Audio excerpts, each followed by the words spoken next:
안녕하세요. 네, 고효손 김상소 작가님의 전시 네스의 아티스트 토크를 시작하도록 하겠습니다. 저는 모더레이터로 진행을 맡은 라인갤러리 조은영 큐레이터고요. 여기 계신 분들 소개 잠깐 드리자면 고효손 작가님, 장진택 기획자님, 그리고 김상소 작가님 나와 계십니다. 토크는 1시간, 1시간 반 정도 진행할 예정인데요. 기획 의도나 작업에 대한 내용, 그리고 기획에서 좀 중점적으로 다루는 지점들을 가지고 이야기해 본 다음에 마지막에는 질의응답 시간 갖도록 하겠습니다. 이렇게 더운 날, 제일 더운 시간에 방문해 주셔서 너무 감사드리고요. 일단 기획자님께 먼저 질문 드리는 것으로 시작해 보겠습니다.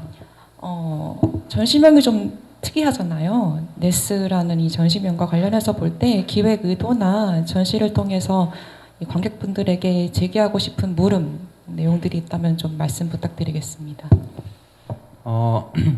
일단 네, 이번 전시 기획관 장진택이라고 합니다. 좀 고민스러운 지점이 많았고, 뭐 이게 큐레이터들마다 다 각자 기획적으로 생각하고 이렇게 중점적으로 포인트 잡아서 뭔가 이야기하고 싶어 하는 것들이 다 이제 주제가 다르기 때문에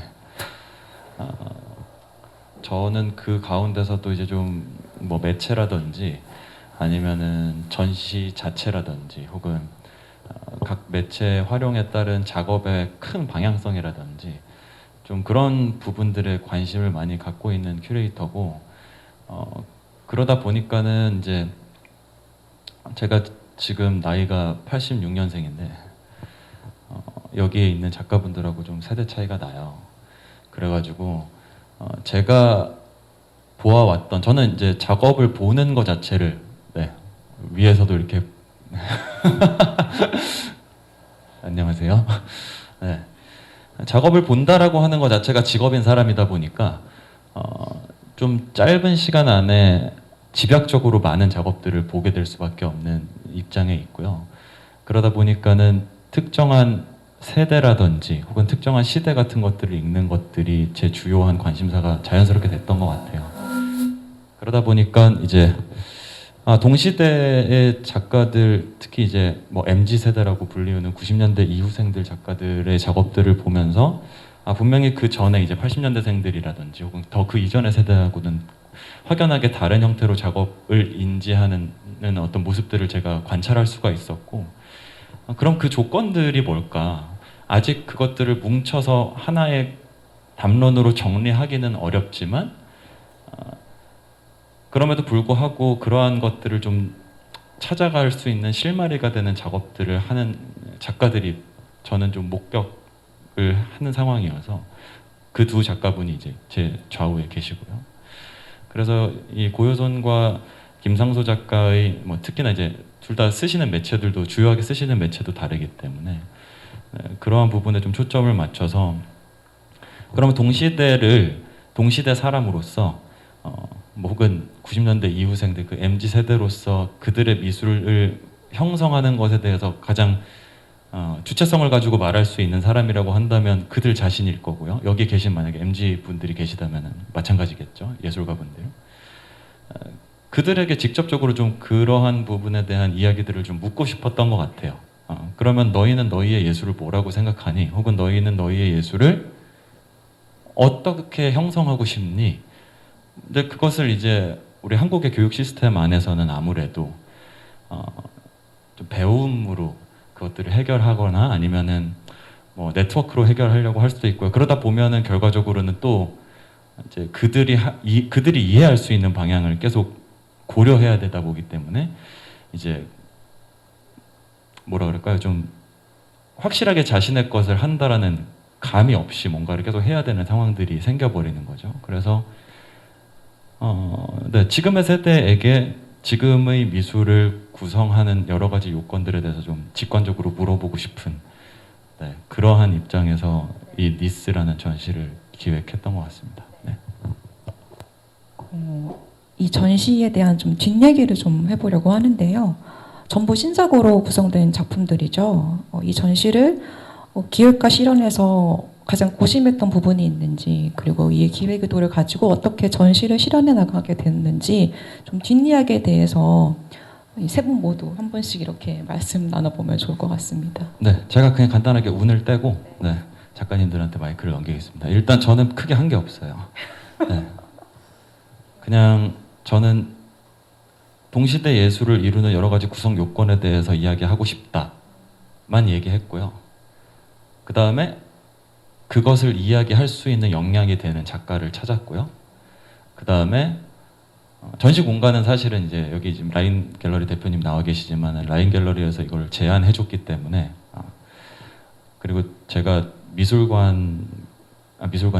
이제 이 갤러리라고 하는 이 컨텍스트에서 많이 전시를 해본 적이 없어가지고 자유롭게 해도 된다라는 이제 허락을 받고 이런 것들에 대해서 이야기를 할 거고 그래서 이 동시대 작가들 중에서 특정 주제에 뭐라 그럴까 귀속되지 않는 특정한 어떤 소셜 서브젝트 같은 것들에 귀속되지 않고 조각 자체에 대한 고민이라든지 혹은 회화 자체에 대한 고민이라든지 혹은 회화성, 뭐 조각성일 수도 있겠죠.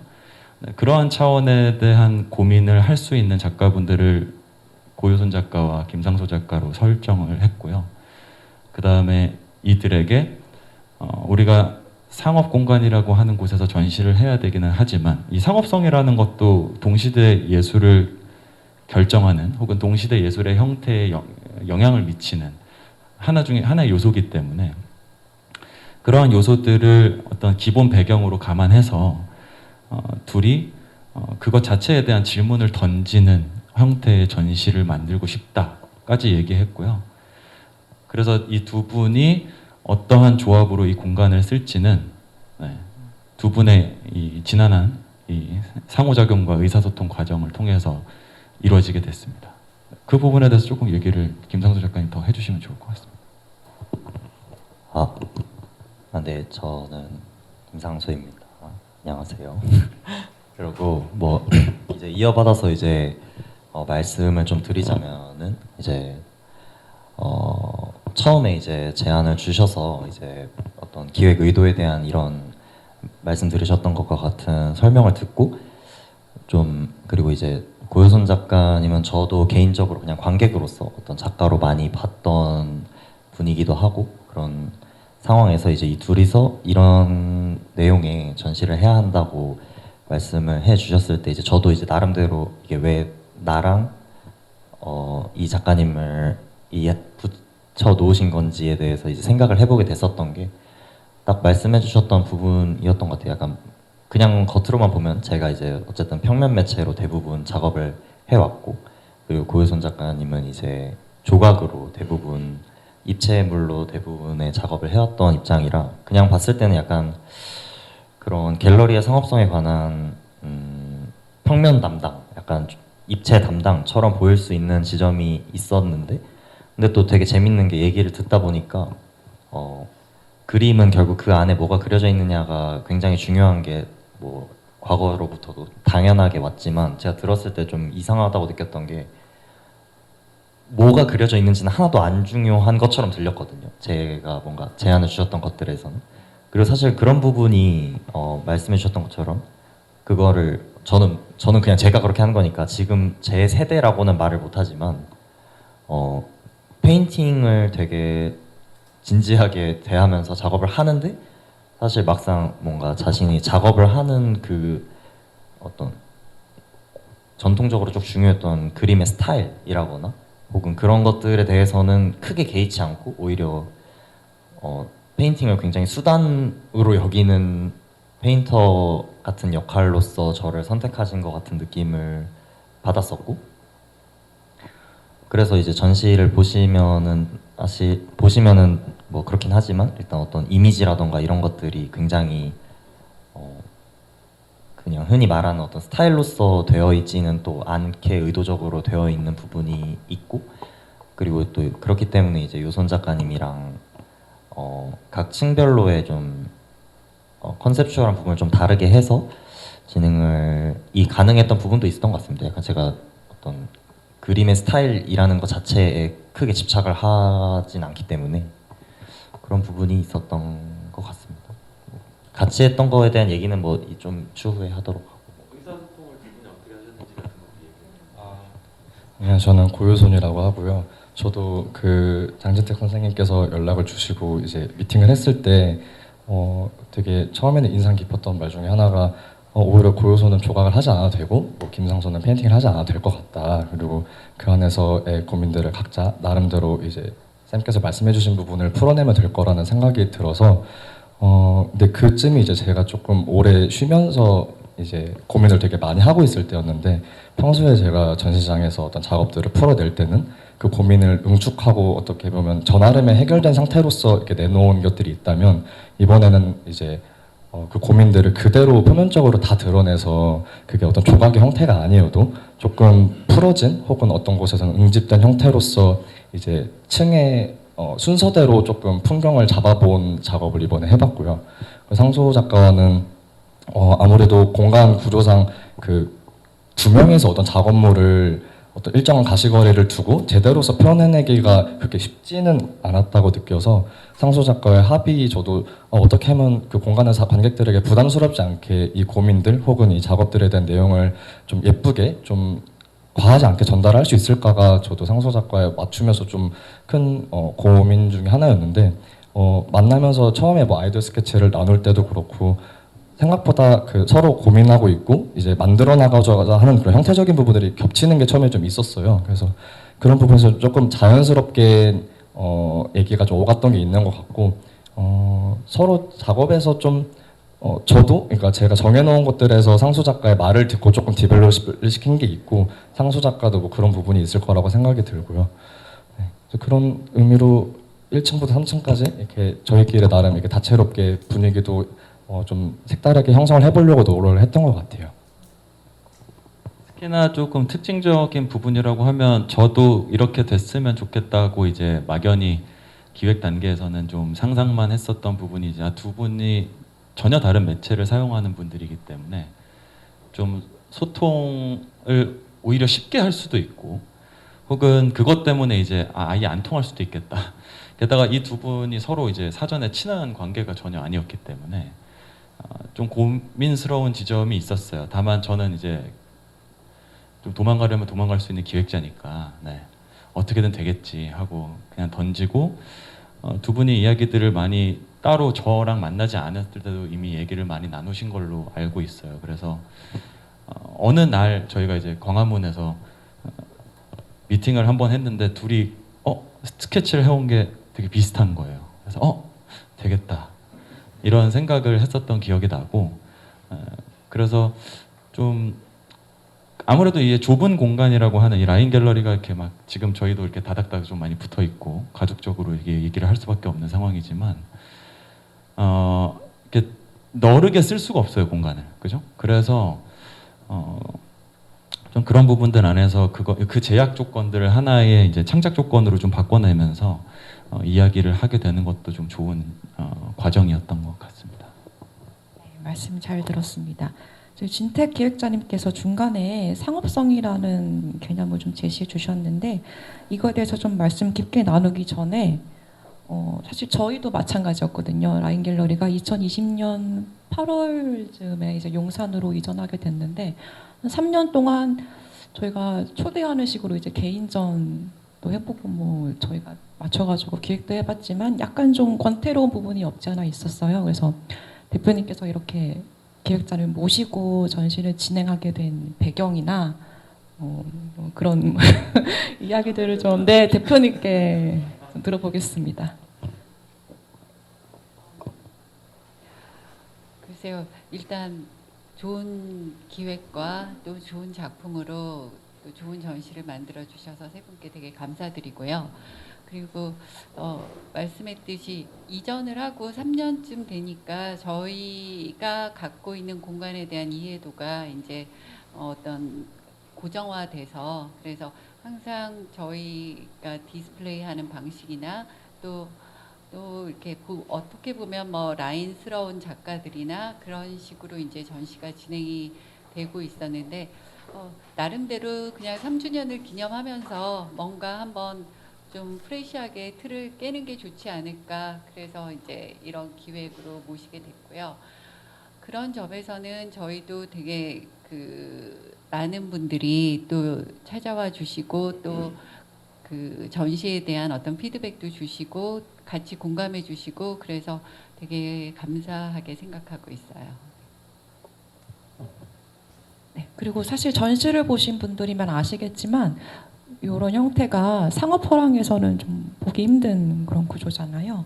이런 주제를 가지고 앞으로 뭐 이렇게 향후에 뭐 연간 뭐 1회씩이라도 좀 앞으로 하실 생각이 있으신지. 저도 너무 신선하고 좋아서 계속 같은 주제로 뭐 다양한 작가나 그렇게 같은 이야기를 좀 깊게 풀어보면 이게 한 번으로 뭐가 정의되는 게 아니기 때문에 그렇게 계속 갔으면 하는 바람이 있고요. 그리고 또 기획자님이나 작가분들이 많이 도와주셨으면 좋겠고 그래서 이런 그러니까 갤러리를 하면서 어떤 순수한 예술에 대한 갈망이 있거든요. 그래서 뭐 잘 팔리는 작업 물론 좋고 다 좋은데 그냥 저희가 페어 갔을 때 해외 페어 갔을 때도 이렇게 그 부스마다 막 돌아다니다가 다른 이제 실험적인 공간을 가면은 약간 숨이 쉬어지는 것 같은 그래서 상업 갤러리지만 그런 게 한 번씩 되게 필요한 것 같다. 그래서 그런 게 어떤 메시지를 계속 같은 메시지를 뭔가 다른 방식으로 꾸준하게 전달이 되면 좋을 것 같다. 그렇게 생각합니다. 말씀 감사합니다. 그럼 다음으로 좀 상업성에 대한 내용을 좀 더 다뤄보도록 하겠습니다. 아시다시피 지금 이 자본주의 소비 사회의 구조에서 재화라는 것이 미술과는 완전히 동떨어질 수 없는 구조인데 이렇게 상업성에 의거해서 작품을 감상하거나 평가하는 일이 있을 수밖에 없는데 이런 현상에 대해서 세 분은 어떻게 생각하시는지 먼저 말씀 들어보겠습니다. 네. 일단은 저는 뭐 개인적으로는 그런 식으로 어떤 작품이 재화화되거나 그런 인식으로 만들어지는 것 자체는 사실은 어쩔 수 없다고 보는 입장이기도 하고 그리고 일단 작업을 하는 작가 자체가 그렇게 하지 않으면 된다는 좀 주의이기도 하고요. 그리고 사실 이번 전시에서 저희가 말했던 어떤 상업성이라는 것에 대한 내용은 저는 뭐 판매가 되면 상업성이고 그렇지 않으면 아니다 뭐 이런 식으로는 생각을 잘 하진 않았던 것 같고요. 저는 좀 작업을 시스템이나 구조에서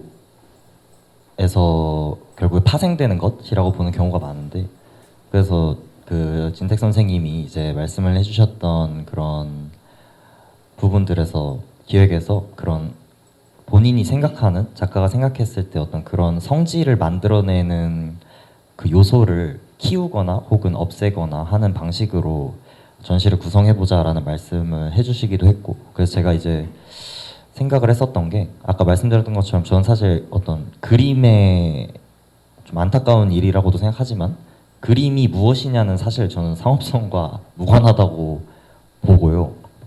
그리고 결국에 그걸 둘러싼 것들이 그것을 결정한다고 생각을 하고 저는 그 중에서 제가 선택했던 건 결국에 벽에 걸린다는 것이었는데 그게 되게 그냥 당연한 거 아닌가라고 생각이 들 수도 있지만 사실 그게 벽에 걸린다는 것 하나만으로 엄청나게 많은 그 이후의 효과를 불러일으킨다고 생각을 했어요.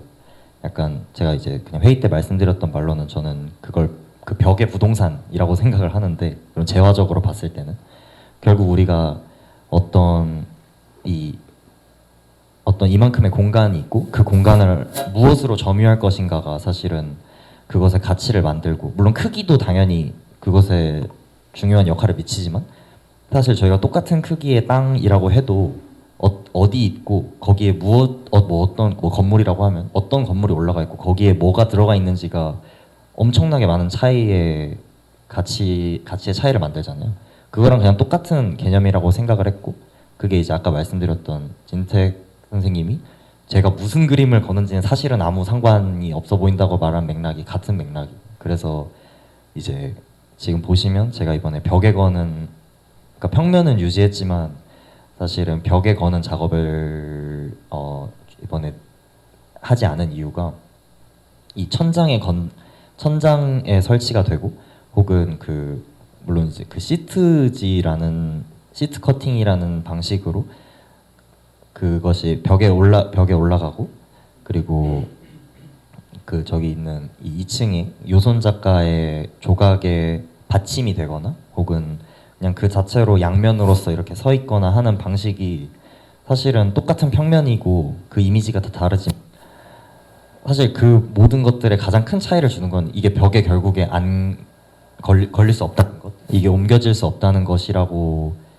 생각을 하면서, 이 기획에 맞는 것은 그런 식으로 작업을 하게 됐고, 결국에 어떤 이미지, 내가 했던 것 중에 어떤 그림을 거기에 놓을 것인가는 또 기획과는 사실은 조금 무관하게 제 어떤 좀 자의적인 의도를 넣을 수 있는 좀 그런 부분이 오히려 됐던 것 같아요. 그렇습니다. 네, 저는 우선 그 상업성에 대해서 아무래도 지난 제 작업들을 보시면 아실 수도 있겠지만 굉장히 저 스스로는 동떨어져 있다는 생각을 좀 많이 했었고, 그 부분에서도 신경을 안 쓴 건 아니었고, 이제 아무래도 저도 계속해서 작업 생활을 유지를 해야 되고 여러 부분에서 작업을 유지하는 데 필요한 부분이라고는 생각이 들었지만, 어쨌든 저도 작업한 지 그렇게 오래되지 않은 상태에서 그런 것들에 대해서 맹목적으로 집중을 하다 보면 이 작업에 대해서도 제가 되게 막히는 부분들이 많더라고요. 그래서 근데 그렇다고 그거를 놓을 수는 없어서 제가 선택했던 방식은, 그러니까 작업 자체에 상업성이라는 게 되게 뚜렷하지 않고 저한테 좀 헷갈리는 부분도 있었지만, 그 작업 자체의 어떤 상업성을 내포하고 조금 더 그것들을 집중해서 만든다기보다는 그 씬을 조금 넓혀보는 게 이제 제가 테스트해봤던 어떤 방식이었는데, 예를 들면 기존의 미술관이나 어떤 전시 공간에서 조각들을 놓는 것 외에도 이제 같은 조각을 놓지만 그게 뮤직비디오나 아니면 패션 쪽 혹은 어떤 상업씬에 놓여짐에 따라서 또 다른 상업성을 또 띠게 만들어지는 그 풍경들이 좀 흥미로웠기도 했고, 그런 방식으로 계속해서 저만의 어떤 테스트를 이어나가고 있었는데, 이번에 갤러리라는 공간에서 제가 처음 전시를 하기도 했고, 그러면은 더 딥하게 이 공간에서 내가 씬을 넓혀가면서 이런 방식들을 탐구를 해봤었는데, 이젠 그 씬이 아닌 진짜 내가 평소에 활동하던 그런 공간 안에서의 상업성을 얘기를 해야 되다 보니, 여기서는 어떤 말을 해야 되고, 그리고 그 말이 어떤 형태로서 조금 더 관객들에게 다가갈 수 있을까라는 고민을 했을 때, 사실 아까 말씀드린 것처럼 그것들이 형태적으로 풀어놨다기보다는 아예 그거를 그냥 고민 그 자체로 1, 2, 3층에 어떤 풀어놓듯이 이제 이번에 보여줬던 전시인 것 같고요. 그랬을 때 마지막 3층 작업 보시면은 이제 홀로 서 있는 그 알루미늄 조각이 하나 있는데, 사실 그게 저한테는 1, 2, 3층의 어떤 고민들이 명확해지고 조금 풀어지는 것들이 이제 하나로 잡혀가는 과정 속에서 마지막 이제 딱 이제 귀결되는 하나의 저의 약간 고민의 정답 같은 느낌으로 서 있었거든요. 그래서 그 부분으로 이제 저만의 그런 생각들을 상업성과 좀 연결지어서 이번에 이렇게 1, 2, 3층으로 풀어낸 것 같습니다.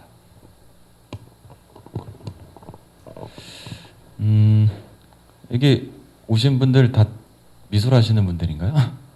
미술 안 하시는 분 있나요? 두 분? 두 분은 어떻게 오셨나요?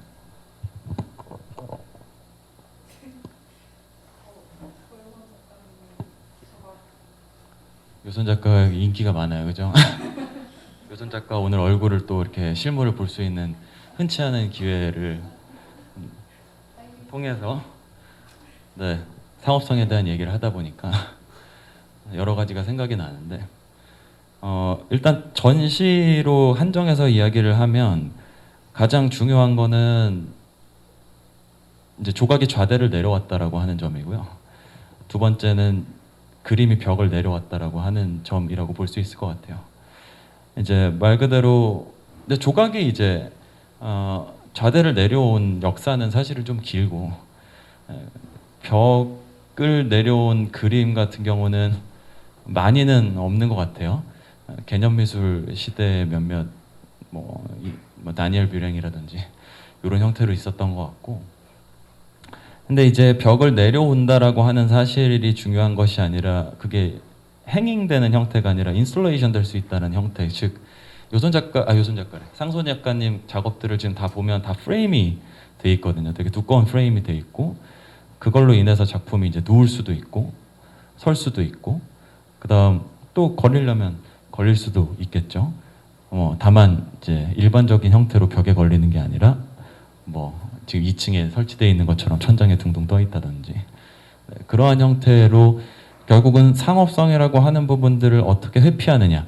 상업성이라고 하는 부분을 왜 회피해야 되느냐라는 질문이 사실은 더 맞다는 생각이 들어요.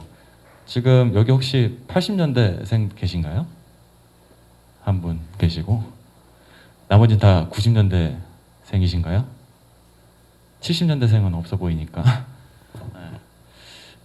이게 세대를 저는 가르는 형태를 좀 믿는 사람이에요.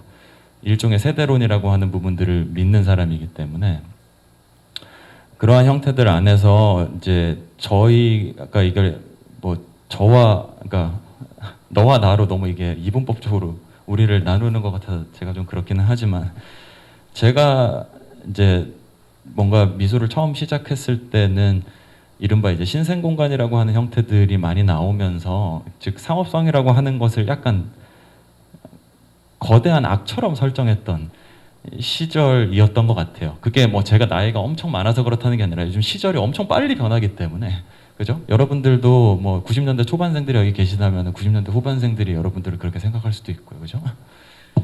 그러한 형태들 안에서 저는 상업성이라는 형태를 저급한 것이거나 저급하기 때문에 나쁜 것이라고 인식을 했던 세대였고 지금은 신생 공간을 만든다고 하더라도 그렇고 혹은 그런 공간을 운영하더라도 마찬가지인데 물론 라인 갤러리에서 이런 비상업적 전시를 하는 것도 어떻게 보면 마찬가지겠죠.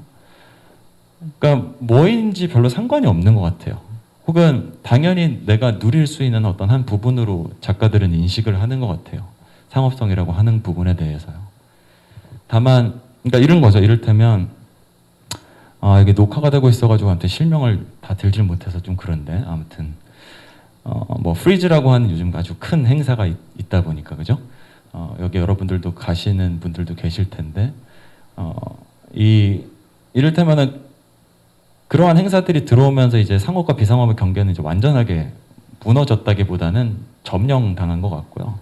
상업성한테 점령당했겠죠, 당연히. 돈이 없는 쪽이 점령하는 경우는 없으니까. 그러한 형태들 안에서 지금의 세대가 당대의 예술을 할 때 과연 어떠한 형태로 그 상업성을 내 작업에 녹여낼 것인가 혹은 작업 자체를 어떻게 상업적이라고 이야기하게 할 것인가 혹은 뭐 그 반대도 마찬가지겠죠. 비상업적이라고 불리는 형태의 작업들은 그럼 뭐냐. 고유손 작가의 작업이 과연 비상업적인가? 그죠? 그러한 질문들을 사실은 스스로에게 던지는 게 첫 번째 미션이자 이제 레벨이었고 이제 두 번째 단계가 관객분들이 그것을 보고 판단하는 형태가 되겠죠. 그러면서 이러한 뭐 우리가 이제 아까 저희가 뭐 저 쉬는 시간에 떡볶이 먹으면서 뭐 이 남성성과 여성성이라고 하는 거에 대해서도 잠깐 언급했던 게 생각이 나는데 이제 그렇게 부르는 어떤 특정한 성질이라고 하는 것은 그 성질을 규정하는 특정한 시기와 공간이 있단 말이죠. 그러한 공간들을 애초에 구성할 권한이라고 하는 것이 과연 누구한테 있는가라고 하는 것들을 좀 근본적으로 질문하면서 혹은 의심하면서 작가분들이 그것들을 직접 설정하는 주체가 된다면 그러면 여러분들은 어떤 작업을 상업적이라고 부르겠습니까? 혹은 비상업적이라고 부르겠습니까를 질문한 거에 대한 대답이 지금의 전시라고 보시면 될 것 같아요. 그거에 대한 답, 그러니까 어떤 그 바이블적인 답이 아니라 이제 이것도 뭐 어떤 특정한 순간에 대한 답이겠죠? 혹은 특정한 공간에 대한 답일 수도 있고요. 그러한 형태에서 상업성이라는 것이 조금 보면 고민해 봐야 될 지점인 것 같다. 더 이상 비상업성을 고민해야 되는 시대는 아닌 것 같고요. 이제 상업성이라는 것을 그러면 받아들이되 과연 그러한 것들에 내가 마냥 휩쓸리지 않으면서 어떠한 방식으로 그것들을 주도해 나갈 것인지에 대한 고민을 여기 계신 작가분들이 혹은 뭐 기획자분들이 있으시다면 다 해야 되는 고민들이잖아요. 그죠? 언젠가는. 그러한 고민들에 대한 어떤 일련의 답이라고 보면 될 것 같습니다. 제가 뭐 개인적으로 상업성에 대해서 생각하는 부분들은 제 백그라운드를 이야기하면서 아마 어느 정도 이해되셨을 거라고 생각합니다. 네, 긴 말씀해 주셔서 감사하고요. 저도 개인적으로 공감을 했던 게 제가 이제 큐레이터로서 일을 처음 하게 된 곳이 대한공간이었기 때문에 대한공간을 거치고 상업갤러리에 온 사람의 입장으로서 많이 공감되는 이야기였습니다. 혹시 이 부분에 대해 대표님 또 한 말씀 하실 것이 있는지. 네. 갤러리는 작품을 팔아야 하는 공간이 맞고요. 그리고 작품을 판다는 것은 뭐 백화점에서 물건을 파는 거랑은 많이 다른 이야기이기 때문에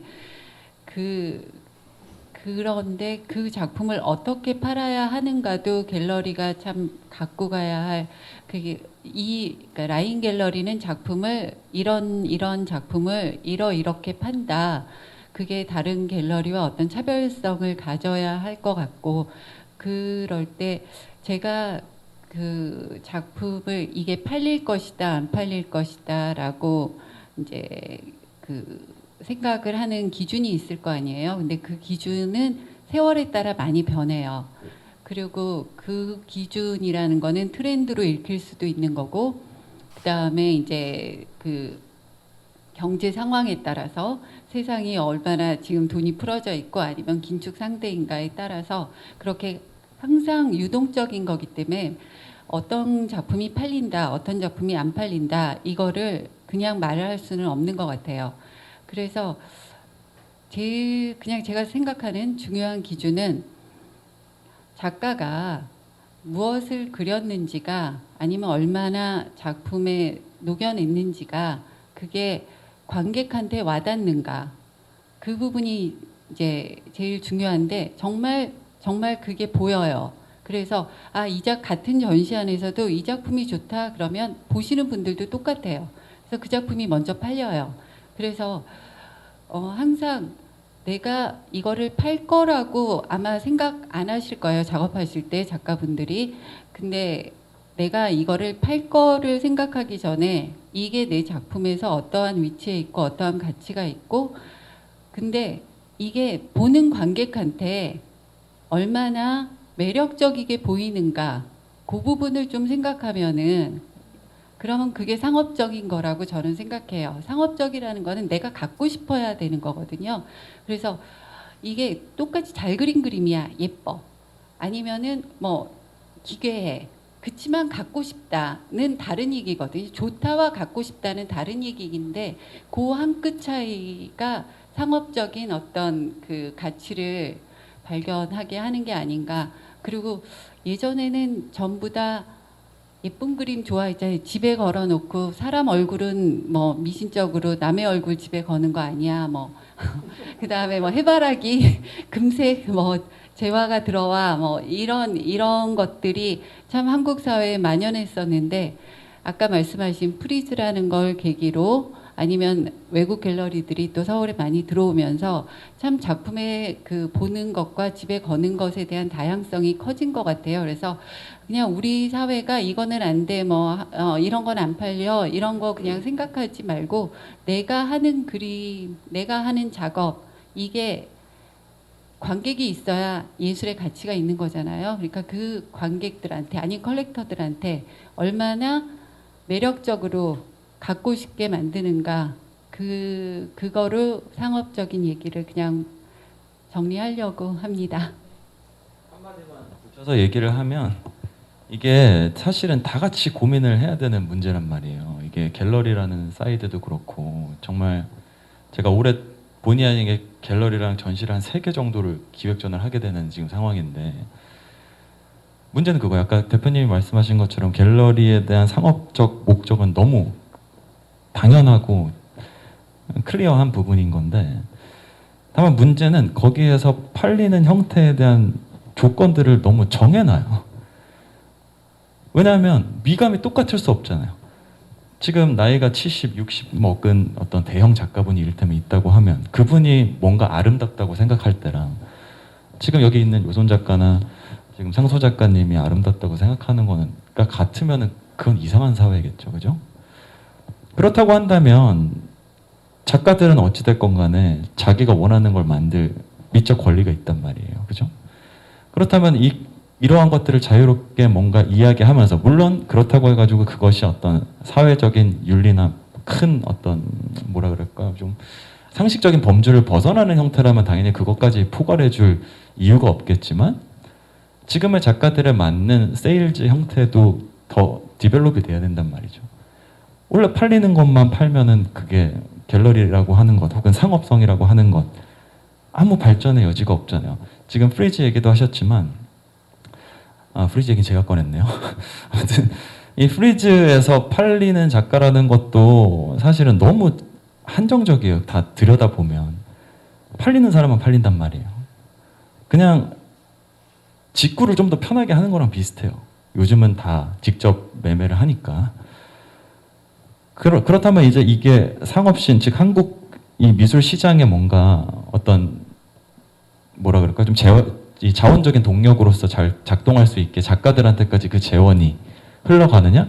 거의 그렇지 않다고 보거든요. 그죠? 그거는 이제 다양한 여러 가지 지표들을 확인하시면 인터넷에서 너무 쉽게 알 수 있는 문제고요. 그렇기 때문에 지금 이 고효선 작가나 김상수 작가가 결과적으로는 자신의 작업이나 이 전시 맥락이나 기획 안에서는 상업성을 하나의 조건 혹은 벡터로 놓고 그것을 회피하는 쪽을 만약에 선택했다고 하더라도 뭐 2층에 있는 작업들 같은 경우에 특히나 뭐 과정에 있는 작업들 즉 하나의 완성된 이미지로서 완결되지 않는 이미지들을 그린다던가 혹은 위에 이제 그 재료들을 많이 물어보시는데 이제 설탕 조각들 다 녹아서 이제 흘러내린 흔적들도 있고 뭐 밟아서 부서지는 경우들도 있고요. 변화하는 어떤 조각의 형태들 이러한 것들을 과연 어떻게 판매로 이어낼 것인가라는 것도 사실은 갤러리가 해야 될 당연한 고민 중에 하나라고 생각하기 때문에 모두가 고민을 하는 자리로서 혹은 뭐 논의를 하는 자리로서 이 전시라는 기획이 좀 마련됐다. 이런 형태로 상업성을 우리가 논하기 시작해야 될 것 같다는 생각이 듭니다. 그냥 이렇게 그래서 그냥 짧게 붙여서 말씀을 드리자면 그래서 그냥 이런 것들에 대한 제스처들을 뭔가 여러 가지를 작게나마 했었던 것 중에 그냥 생각이 났던 게 지금 이 위층에 이제 1층에 있는 작업들이나 저희가 이제 저랑 유선 작가님이랑 이렇게 특히 그 작품 리스트를 막 서로 고민을 하는 과정에서 진짜 이거를 어디서부터 어디까지를 어떤 판매의 그 범주로 정할 것이고 막 이런 것들을 하는데 기존에 있던 어떤 그런 판매 리스트라는 것 안에 맞추기가 정말 어렵고 저는 사실 제가 아까 말씀드린 구조가 결국에 개체를 만든다고 생각하는 입장에서 판매 리스트가 애초에 그렇게 돼 있으면 그거밖에 못하게 될 수밖에 없어요. 왜냐면 그거에 안 들어가면 그냥 비매 이렇게 되는 거라고 생각을 하다 보니까 그래서 그나마 저희가 했었던 제스처가 이제 저 1층에 있는 작업들은 이제 저 공간 작업 자체가 둘이서 같이 뭔가를 만들어 보자라는 식으로 이렇게 진행을 하게 됐었던 거고 저기 이제 원래 저런 단이 하나가 이렇게 공간에 있는데 그 단을 활용해서 만들고 이렇게 하다 보니까 만약에 어떤 컬렉터가 저 작업을 공간에 가져가고 싶다고 하면 저랑 요손 작가가 그 공간에서 약간 다시 저희와 그 컬렉터와 이 작가 둘이랑 협의해서 다시 거기다가 뭔가의 그 연출과 작업을 만들어서 그러니까 일종의 사실은 판매 개념에서 보면 되게 목업 같은 개념으로 접근하게 되는 그런 식으로 한번 제스처를 이렇게 취해보는 걸 했는데 그것도 뭔가 그거 나름대로 사실 충분히 가능한 방법이 아닐까라는 생각도 조금 했었던 게 기억이 나서 말씀을 드립니다. 의미에서 저도 짧게 덧붙이자면 이제 그렇게 1층 작업 같은 경우도 시트로 어떠한 공간을 점유하고 저도 그 위에 곳곳에 뭐 소금을 뿌리기도 하고 뭐 금방 사라지는 면도 크림을 올리기도 함으로써 사실 이것들이 다른 공간에 갔을 때 영원히 이렇게 갈 수 없는 소재들을 제가 많이 썼기 때문에 상수 작가와 약간 그런 시공 형식으로 뭔가 그 공간에 맞춰서 그 공간의 컨디션에 맞게 재료도 아마 그때 가면은 조금 더 다르게 그 공간에 맞고 그 클라이언트의 어떤 그 공간의 특성에 맞게 이제 하는 것으로 생각을 하고 있었고, 그 2층 또한 저도 사실 2층은 이제 정말 더 저는 어려웠거든요. 가격을 정하고 이것들을 어떻게 한 판매로 이어갈지에 대한 고민도 되게 많았는데, 아무래도 시멘트 타일은 뭐 계속 보존이 되는 것이지만 위에 있는 설탕 조각은 조금만 날씨가 덥고 습하면은 금방 흘러내리기 때문에 조금 판매에 대해서도 되게 어렵게 생각이 들었었고, 그리고 갤러리가 처음인 만큼 그런 리스트를 그렇게 제가 딱히 써본 적이 없어서 그냥 저는 보통 작업을 할 때는 아예 뭐 팔리면 좋지만 그냥 안 팔리겠지 하고 이렇게 넘어가는 부분들이 있었는데, 이번에는 뭐 전시 공간의 특성도 그렇고 진택쌤께서 그렇게 말씀해 주시는 어떤 부분들도 그렇고 상수 작가의 대회에서도 그렇고 조금 더 그런 쪽으로 저도 더 고민을 많이 하게 되고, 근데 그 고민이 막연하게 어떻게 팔아야지가 아니고 이것들을 어떻게 하면은 판매로 이어졌을 때 내가 어떤 방식으로 이 구매자분에게 적합하고 괜찮은 방식으로 이걸 전달할 수 있을까에 대한 고민이 조금 더 명확하게 생겼던 것 같아서 앞으로의 작업 활동에 있어서도 좀 되게 저 스스로 도움이 많이 되는 순간들일 것 같다는 생각을 하면서 이번 작업 리스트도 짜보고 배치도 해보는 식으로 진행을 했던 것 같습니다. 네, 두 젊은 작가님들의 고민 아주 잘 들었습니다. 그리고 진택쌤과 대표님 모두 이 분야에 좀 오래 계시면서 생각해 보신 지점들이었기 때문에 공유해 주셔서 감사합니다. 이제 많은 분들이 좀 궁금해하실 작업에 대한 내용으로 좀 넘어갈까 하는데요. 아까 요선 작가님이 잠깐 이렇게 뭐 작업의 과정이 풀어지는 식으로 전시를 구성하셨다라고 말씀을 해주셨어요. 저희가 이제 지금 보시면 알겠지만 층별로 이게 굉장히 다른 구조로 전시가 되고 있습니다. 그래서 작업에 대한 내용은 층별로 좀 나누어서 해볼까 하는데요. 이 전시를 구성하시면서 소통했던 방식이나 기획 의도 차원에서 어떻게 작업을 하셨는지 뭐 이렇게 말씀 나눠주시면 감사하겠습니다.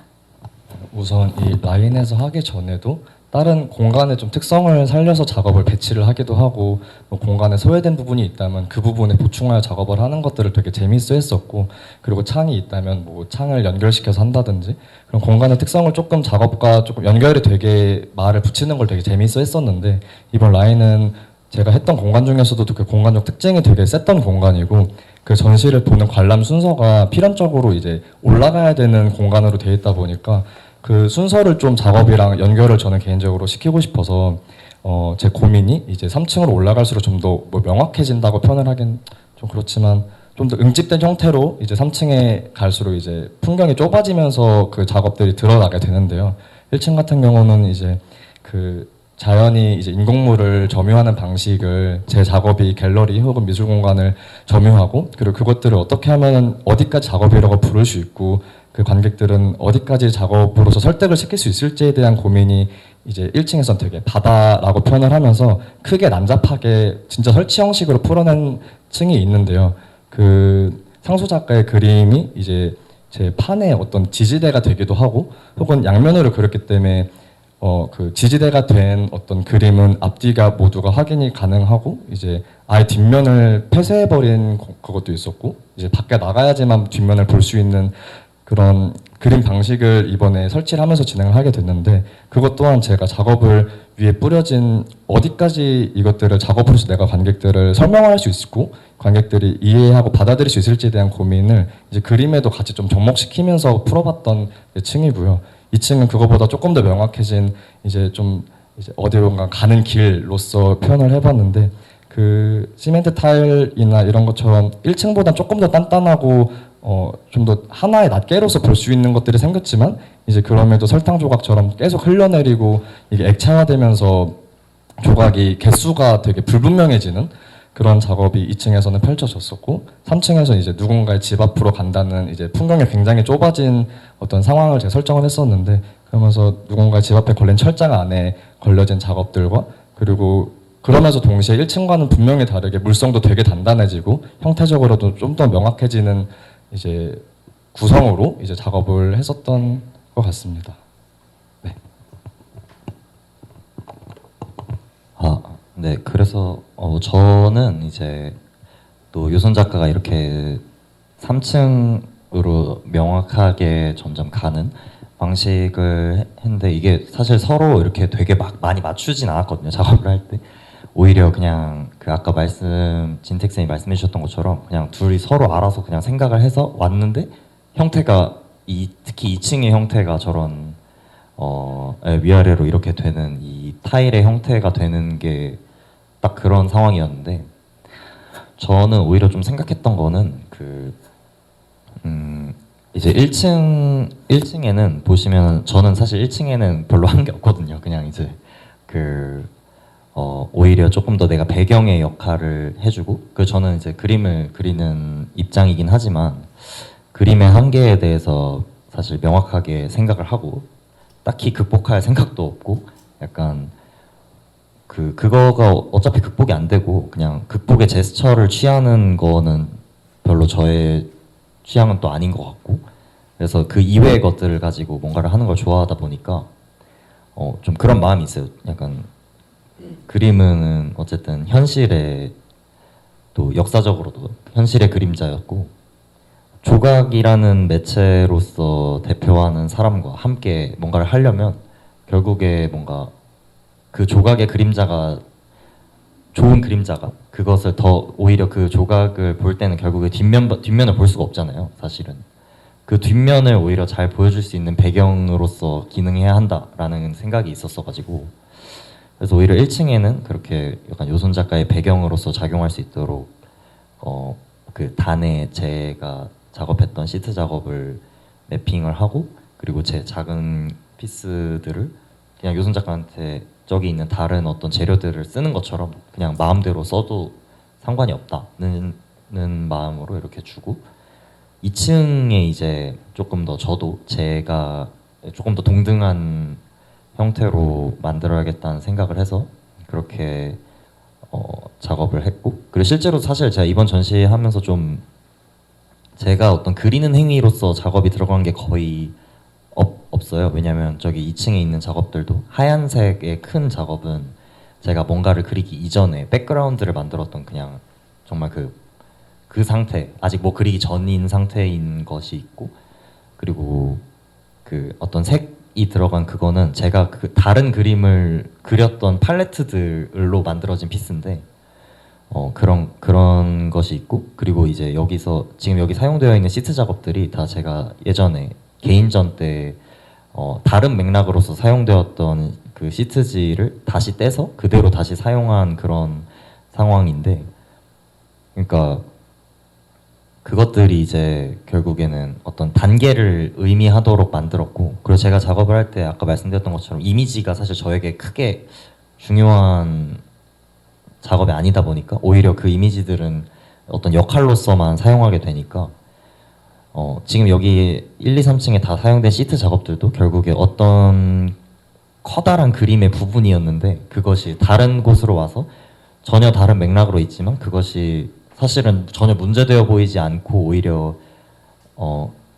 적당하게 잘 기능하게 되는 게 사실은 페인팅의 힘이라고 생각을 하긴 해서 이미지의 힘이고 그렇게 생각을 해서 이번에 그 작업을 쭉 더 활용을 많이 했던 것 같고 이 얘기 말씀드렸던 거가 더 명확하게 보이는 게 이제 3층의 작업이 이제 요손 작가의 벽에 걸려 있는 조각과 이렇게 세워져 있는 조각의 그림자를 제가 만든 그 시트 작업을 통해서 만든 거였는데 그래서 보시면 뭐 이렇게 귀엽게 돼 있는 게 이제 실제로 어쨌든 조각의 그림자들도 있는데 그 그림자가 있는 부분에는 이제 제가 그려놓은 그림자가 없도록 이렇게 설치를 해놓는다거나 하는 그런 좀 작은 제스처들에 이번에 좀 재미를 느끼면서 많이 작업을 했던 것 같습니다. 이게 말씀드렸던 게 이게 제가 내면적인 의도로 했던 거고 아까 처음에 말씀드렸던 게 이제 기획에 관련돼서 했던 것들은 사실은 그냥 벽에 걸리지만 않으면 이 기획에 정확하게 맞춰서 작업을 할 수 있다라고 생각을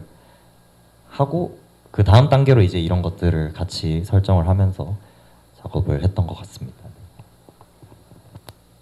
이 부분에 대해서 기획자님도 하신 말씀이 있으시면 좀 부탁드리겠습니다. 저는 한계 없다는 말씀을 드리면서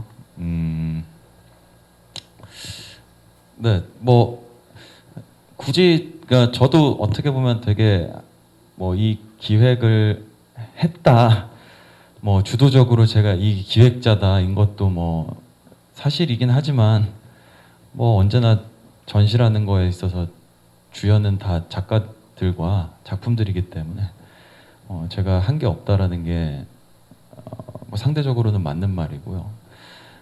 다만 저도 되게 그래서 이 작업들이 어떻게 나올 것인가, 어차피 다 말씀하신 것처럼 은영 큐레이터님 말씀하신 것처럼 다 신작으로 할 계획이었기 때문에 뭐가 나올지 알 수 없는 상황들이었고,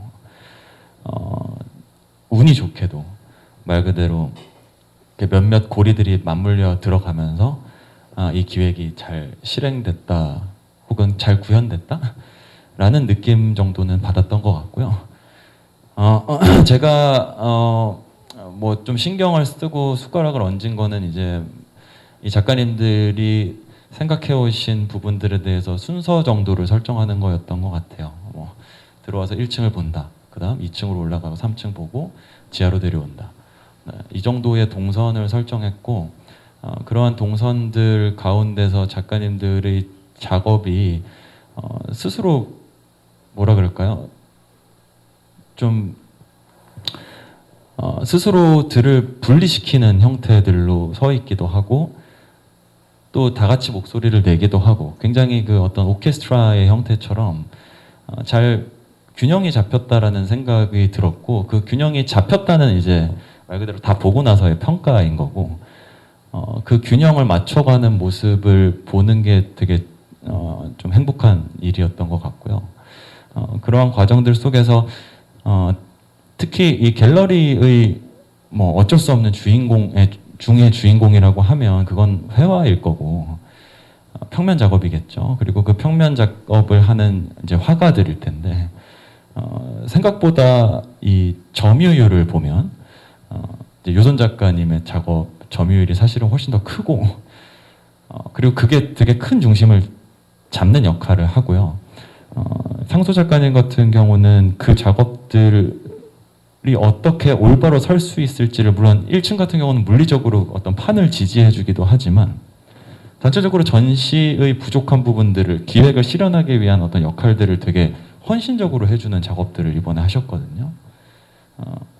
그런 모습들을 보는 게 이런 정도까지 우리가 어떤 하나의 공통의 어떤 미적 목표를 가지고 그것들을 실현해 나가는 데 있어서 작가들이 어느 만큼 자신을 뭐라 그럴까요? 좀 투영할 수도 있고 혹은 양보할 수도 있고, 어떤 균형들을 또 다른 작가들끼리 혹은 다른 작품들끼리 만들어낼 수 있게 하는지, 그리고 보통은 그게 이제 상업성이라는 부분과는 좀 어긋나는 부분이겠죠. 말 그대로 1층 같은 작업을 한다고 하면 저걸 살 수가 없잖아요. 팔기는 하는데 이제 이케아 그런 샘플룸 같은 거라고 보시면 될 것 같아요. 네, 그래서 저기에 있는 작업들을 원하시면 살 수 있답니다.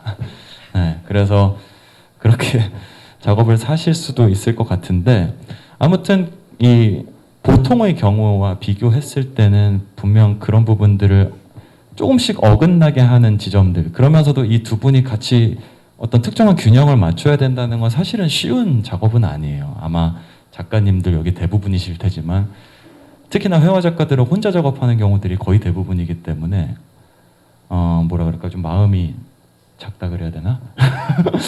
네, 그런 경우들이 왕왕 있죠. 이기적인 경우들이 왕왕 있는데, 네, 그런 부분들에 대한 것들을 하나의 미적 목표를 달성하기 위해서 아까 말씀드렸던 것처럼 어떤 방식으로 회피하든 동조해 나가는가 하는 부분들을 이제 확인하는, 네, 그러한 경험이었던 것 같습니다.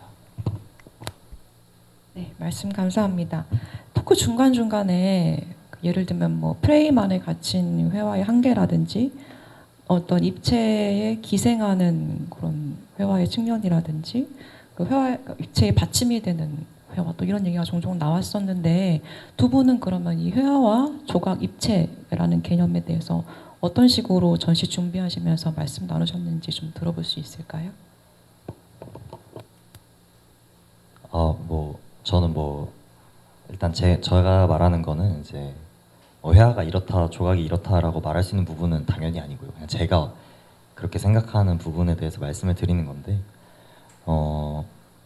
저는 좀 그런 생각이 있거든요. 작가들, 뭐 작가만 그런 건 아니고 이제 모든 사람이 하는 행동이 그렇겠지만, 약간 스스로가 느끼는 충동이나 혹은 이런 것들을 스스로가 스스로를 현상으로 봐야 되는 지점이 있다고 생각을 하거든요. 그러니까 예를 들어 제가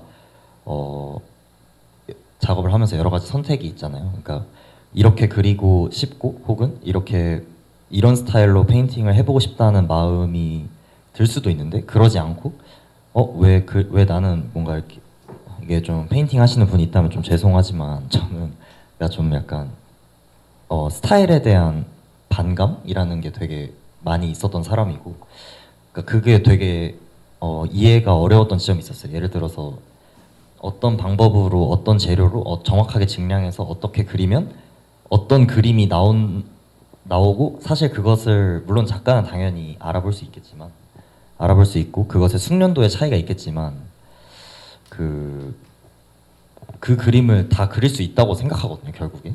어떤 의미로 따지면. 그리고 그 그림들, 제가 그림을 통해서 만들고 싶은 건 사실 나의 그림이라기보다는 뭐 진짜 쉽게 예를 들어서 정말 어떤 슬픔 같은 걸 표현하고 싶다고 하면, 사실 슬픔을 표현할 수 거의 없는 그런 페인팅의 스타일도 분명히 있거든요. 근데 그거를 내가 예를 들어서 나의 스타일이라고 해서 그거를 그렇게 고착화시키고 싶진 않은 방식이 있고, 사실 이렇게 그으면 그런 느낌이 나고 저렇게 그으면 그런 느낌이 나고, 뭐 건식 재료로 그으면 이런 느낌이 나고, 이런 느낌이라는 생각을, 이게 너무 참 좀 뭔가 좀 그럴 수도 있지만 약간 말씀드리기 그럴 수도 있지만 아무튼 저는 그렇게 생각을 했고, 그러다 보니까 이제 제가 페인팅 이외의 것들 혹은 저런 어디다가 할 거고 그것이 어떻게 설정될 거고 뭐 이런 것들에 조금 더 관심을 갖게 됐고, 그리고 뭔가 사실 그거가 처음부터 이유를 알 수는 없지만 제가 느꼈을 때는 이제 저를 이제 왜 나한테 이런 현상이 생겼지? 하고 그걸 이제 좀 제3자 입장 같이 이렇게 좀 바라보면서 왜 나는 이렇게 안 하고 이런 생각을 하게 됐을까를 이렇게 돌아보니까 꽤 역사적으로 또 그냥 이미 어느 정도 답이 나와 있던 것들 중에서 제가 그것을 느낀 거라고 생각이 들더라고요. 결국에 회화는 어떤 그림자로서 작용을 하고 현실의 그림자로 작용을 하고, 사실상 그 회화가 현실을 바꿨다거나 하는 적은 없다. 사실은 없어요. 그런 적은 없습니다. 그런 적은 없고, 그리고 바뀐 현실을 누구보다 잘 가시화해서 사람들에게 알 수 있게 만드는 것은 가능한 것이라고 생각을 했고요. 그게 제가 생각하는 이제 아까 말씀드렸던 회화의 한계다라고 보고 있고, 그렇기 때문에 여기까지는 가능하니까 이렇게 하고, 그리고 또 이제 조각가와 이제 조각은 또 완전히 다른 맥락이라고 생각을 하거든요, 저는. 그런 맥락에서 이제 회화는 사실은 또 아이러니하게도 회화는 다른 수많은 이미지 매체가 나와도 여전히 회화로서 회화만 할 수 있는 것들이 있지만 또 조각은 너무 많은, 그러니까 우리 예를 들어 진짜 인간, 가구 혹은 건물 이런 실제와 그런 감각을 경쟁해야만 하는 순간이 있기 때문에 조금 아예 다른 얘기로 넘어가야만 하는 그런 게 있다고 생각을 하는 게 저의 생각이었고, 그냥 제가 저를 현상으로 바라봤을 때 이렇구나 하면서 이런 생각들이 좀 나왔던 것 같습니다. 이런 시점에서 사실 작업들을 다시 보시면 좀 더 이래서 약간 이랬구나 이런 것들이 느껴지실 수도 있을 것 같다고 생각합니다. 저는 이번 전시에서 지금까지 제가 다른 전시뿐만 아니라 이제 제가 쭉 해오던 활동들도 그렇고, 그러니까 제가 지금까지 조각을 바라보고 혹은 다른 분들의 조각이나 어느 공간에 갔을 때 놓여진 조각을 감각하는 방식들에 대해서 조금 타파하고자 하는 노력들을 많이 했었고, 근데 그것들이 이제 1층이나 2층에 쓰여진, 그러니까 계속해서 변화하고 그 공간에 고정화되지 않고 계속 이제 장면 자체를 바꿔나가는 재료들을 많이 썼었는데, 근데 썼었을 때 사실 이제 공간에 대한 제약도 있었고, 아니면 공간에 함께하는 뭐 누군가가 될 수도 있고, 저에게 이런 조각적인 실험들을 하기가 사실 쉽지가 않은 상황들이 종종 있었는데, 이번에는 그것들을 조금 더 전면화해서 조각을 어디까지 조금 더 사람들이 기본적으로 생각하던 조각성을 좀 더 다른 방식으로 관객들에게 전달할 수 있을까에 대한 고민으로 조각을 이제 감각하면서 이 작업을 그리게 됐고, 그 아까 나왔던 주신 말씀에 조금 뭔가 덧대어서 말씀을 드린다면은 그 상소 작가가 아까 말씀해주신 조금 본인이 평소에 걸던 방식이나 아니면 그림으로서 비춰질 수 있는 어떤 다양한 방식들을 저와 함께 하면서 되게 많이 열어줬다는 걸 또 너무 느꼈었고, 그 전시를 하나 만들어 나가기 위해서 그림 자체에 대한 그 조명이나 뭐 여러 가지 것들이 되게 좀 중요한 것들이 많았을 텐데 전시를 위해서 잘 이렇게 같이 뭔가 만들어 나갔다는 게 되게 의미 있었던 것 같아요. 선생님도 하실 말씀 없으실까요? 아니 두 작가님이 생각하시는 회화와 조각에 대한 개념에 대한 얘기였는데 이라고 하는 것 자체에 대해서 저 어찌됐건 제 입장이 크게 뭐라 그럴까, 이번 기획에서는 그냥 한결같은 형태이기 때문에 뭐 무엇이 조각이어야 되는가, 무엇이 회화여야 하는가, 무엇이 전시여야 하는가, 무엇이 갤러리여야 하는가, 무엇이 기획이어야 하는가 등등 다양한 형태의 이 기존의 것이라고 해야 되나요? 아니면 기준들, 우리가 그냥 당연시하는 기준들 같은 것들을 좀 스스로 많이 의심을 하셨으면 좋겠다는 생각이 들고요. 그게 예술이, 여기 지금 예술을 하시는 당사자, 주체 당사자분들이 많으신 것 같아서 저는 좀 그런 쪽에 많이 집중을 하셨으면 좋겠다는 생각이 들어요. 그게 곧 예전처럼 순수 미술이다, 미술사다, 혹은 미술관이다, 이런 형태에서 통용되기 때문에 그게 곧 나의 어떤 가난함과 직결되는 사회는 지금 시대는 아니거든요. 다만 그러한 부분들에 대한 이야기들이나 고민들을 놓친다면 문제는 더 심각해져요. 왜냐하면 자신이 이 시대를 주도해 나갈 수 있는 권한을 자기 스스로 상실하게 하는 것이기 때문에 그런 부분에 대한 고민들을 조금 많이 했으면 좋겠다. 그리고 그러한 고민들을 이번 전시 기회를 통해서 억지로 이 두 작가분들한테 좀 시켜보니까 그게 분명히 가치 있고 의미 있는 일이구나라는 거를 많이 느끼게 됐던 것 같습니다. 좀 개인적인 질문인데 전시를 준비하시면서 생각으로는 해봤지만 실현하지 못한 아이디어가 있을까요? 말씀 나누시면서 내부 재밌겠다 하고 싶었는데 안 됐던 부분들이 있어요. 원래 맞아요, 그런 게 있어요. 그러니까 이제 저희가 말씀해 주시니까 생각 그냥 났던 게, 처음에는 약간 되게 같이 뭔가를 만들어 보자, 약간 이런 식으로 접근이 많이 됐었어요. 되게 아예 작품 자체를 이렇게 하다 보니까. 근데 사실은 저희가 어떤 기준이 명확한데, 그러니까 명확한 기준을 가지고 이제 다른 거를 이렇게 움직이는, 조절해 보면서 그 변화를 보자, 약간 이런 식의 전시를 기획을 했는데 같이 만들게 되면 이 고정값 자체가 달라지니까 약간 의미가 사라지게 된다고 해야 될까요? 그런 부분이 있어서. 그래서 사실 제가 이번에 프레임을 다 만든 것들도 그렇고, 이게 제가 막 그러니까 이렇게 저렇게 만들어 보고 싶었는데 그게 안 됐던 이유 중에 하나가, 그럼 그림이 아니게 되는 거예요. 자꾸 이게 그림이 아니라 자꾸 뭔가 그 조각의 성질을 띠게 된다거나, 아니면 너무나 과도하게 설치적으로 가버린다거나 이런 식으로 돼버려서, 이게 평면을 유지하면서 평면을 유지하면서도 이렇게 섞일 수 있으면서 기획에도 맞을 수 있는 방식을 이렇게 해야겠구나 하다 보니까, 이제 같이 거기서 그 벽에서 떨어져 나오는 방식 하나만 남고 나머지는 이제 다 그냥 그대로 가게 되는 방식으로 됐었던 것 같아요. 원래는 뭔가 같이 많이 만들려고 했었어요, 처음에.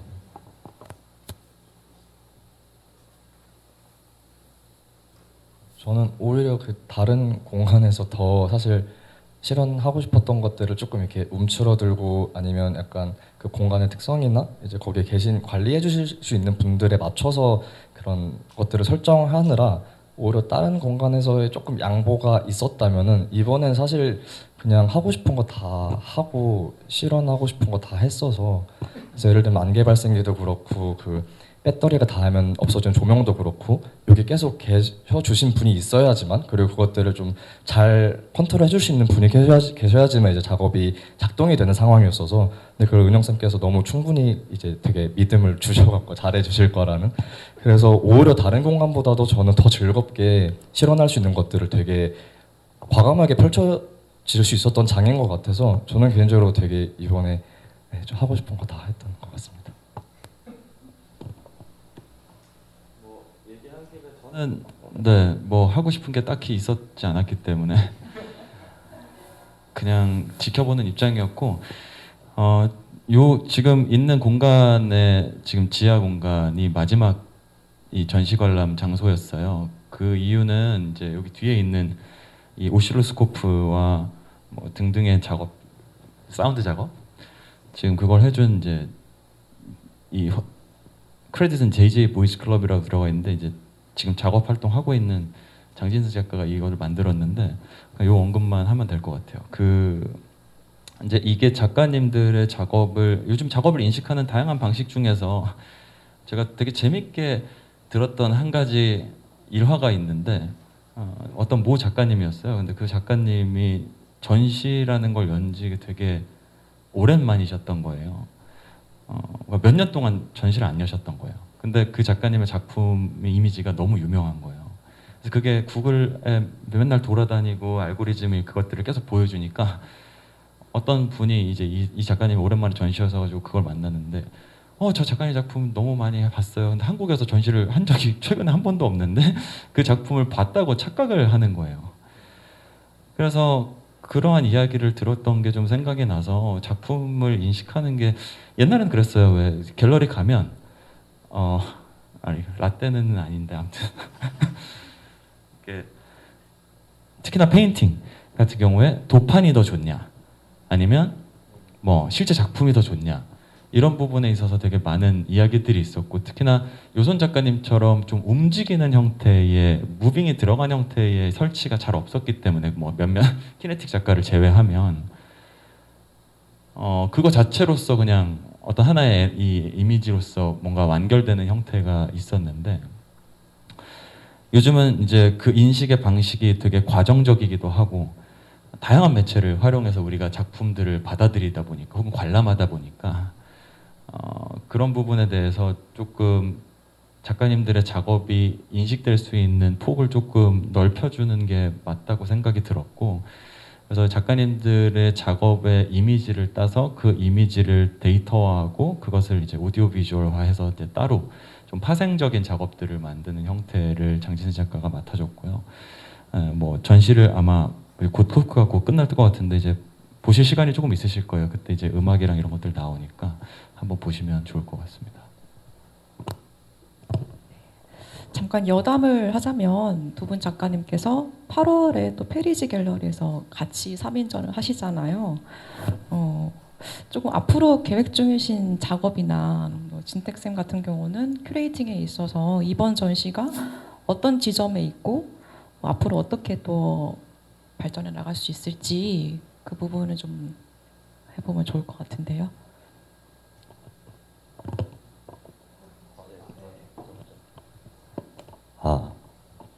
네. 그리고 이렇게 바로 그냥 그렇게 말씀해서 좀 살짝 깜짝 놀랐는데, 근데 그러니까 저는, 그리고 아까 말씀을 드렸던 것 중에 작가를 일종의 현상처럼 보면 조금 더 재미있게 뭔가를 볼 수 있다라는 생각을 하는데, 일단 제가 작가이기 이전에, 작업을 만들기 이전에 저는 타인의 작업을 보는 걸 엄청 좋아하는 관객으로서도 그런 생각을 되게 많이 했는데, 제가 개인적으로도 그 요손 작가님이랑 이 올해 되게 재밌게 느끼는 고 있는 그 일화가, 지금 저랑 요손 작가가 이번에 두 번째 큐레이터 그룹전을 함께 하고 있고, 이제 하나를 더 준비를 같이 하고 있는데, 이게 재밌는 것이 3명의 다른 기획자가 각자의 기획으로 작가를 모았는데, 저랑 이제 요손 작가님이 3번의 마치 뭔가 짠 것처럼 저는 사실 전혀 모르는 사이였는데 이렇게 같이 들어가 있는 그런 여러 가지가 그것도 사실 일종의 현상이잖아요.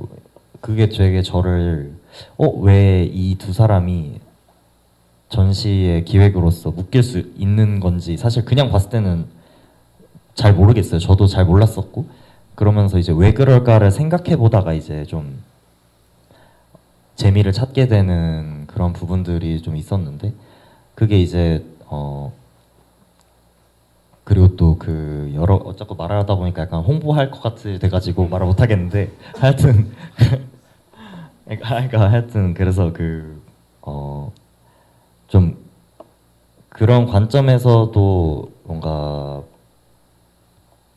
약간 저뿐만이 아니라 그냥 어떤 작가의 작업을 볼 때 그 사람이 어떤 걸로 어떤 큐레이터의 기획전으로 어떤 기획으로 연결이 됐고 또 그런 큐레이터 기획전은 여러 가지에 참여를 하는데 그것들이 이제 각자 되게 다른 왜냐면 큐레이터들마다 각자의 관심사가 너무 다르다 보니까 이 작가의 이 면을 가지고 여기서 전시를 했다면 또 이 면을 가지고 이쪽에서 전시를 하게 돼서 되게 입체적으로 좀 볼 수 있는 그런 게 된다고 생각을 하니까 좀 그런 면에서 약간 장기적으로는 그렇게 보시면은 좀 더 재밌지 않을까. 그리고 어쨌든 저는 형식적으로는 계속 그냥 이제 겉으로만 봤을 때는 표현되는 방식이 엄청 좀 바뀐다고 많이 느끼시는 식으로 작업을 했었는데 지금 여기 2층에 있는 작업 방식이 조금 더 다양한 변화를 유지하되 구조는 저대로 계속 가는 거를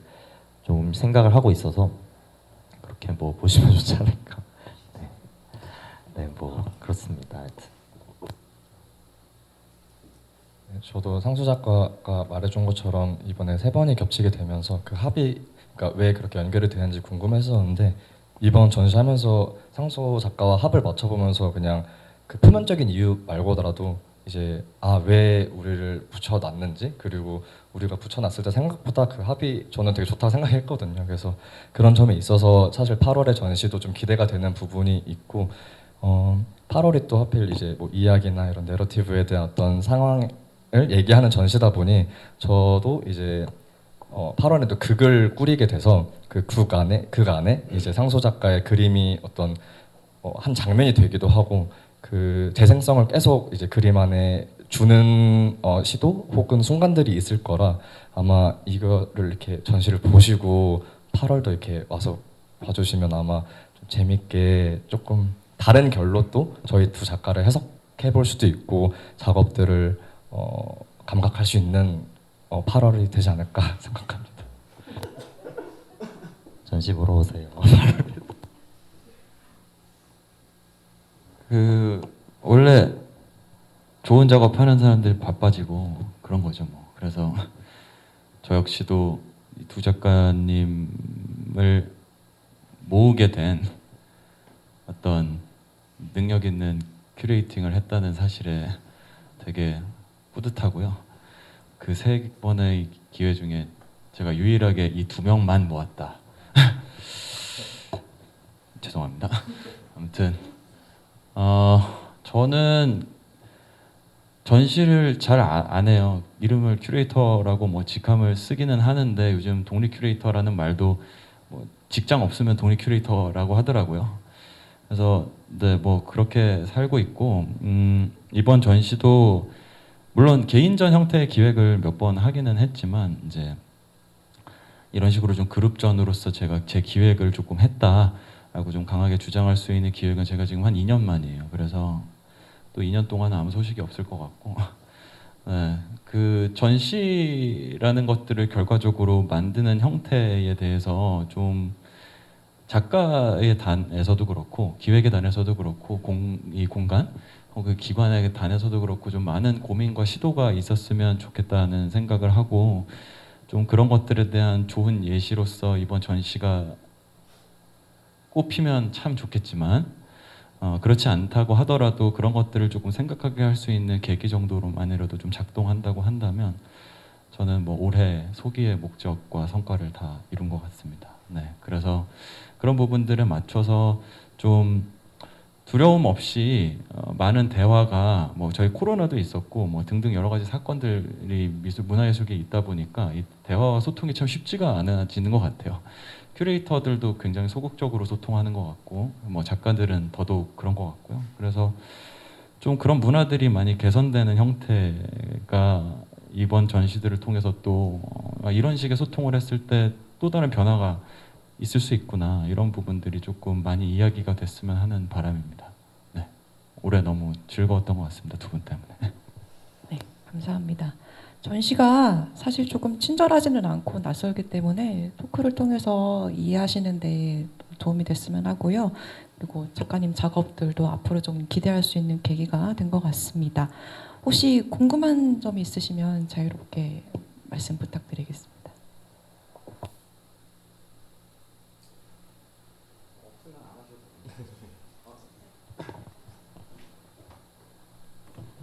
진택 선생님, 아까 동시대 예술에서 좀 선택을 하셨는 좀 좋은 작가님이다 얘기를 하시면서 이 내용보다는 그 조각 자체, 회화 자체의 어떤 형식적인 측면에서 뭔가 동시대성을 바라보신 건가라는 생각이 들었는데, 그럼 요즘 동시대 예술은 그런 어떤 사회 문화의 무언가를 상징을 담기보다는 그런 형식적인 자체에서 좀 새로움이 있는 게 동시대성이라고 생각하시는 건지 좀 궁금했어요. 너무 좋은 질문인 것 같습니다. 답하기는 어렵지만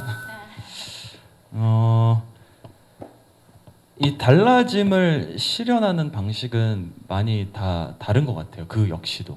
근데 아까 상소 작가님이 이야기하셨던 것 중에 하나가 생각나는 게, 그림은 혹은 회화만 좀 한정해서 얘기를 해주셨던 것 같아요. 회화는 시대를 바꿀 수 없다 라고 되게 단정적으로 이야기를 해주셨던 게 떠오르고요.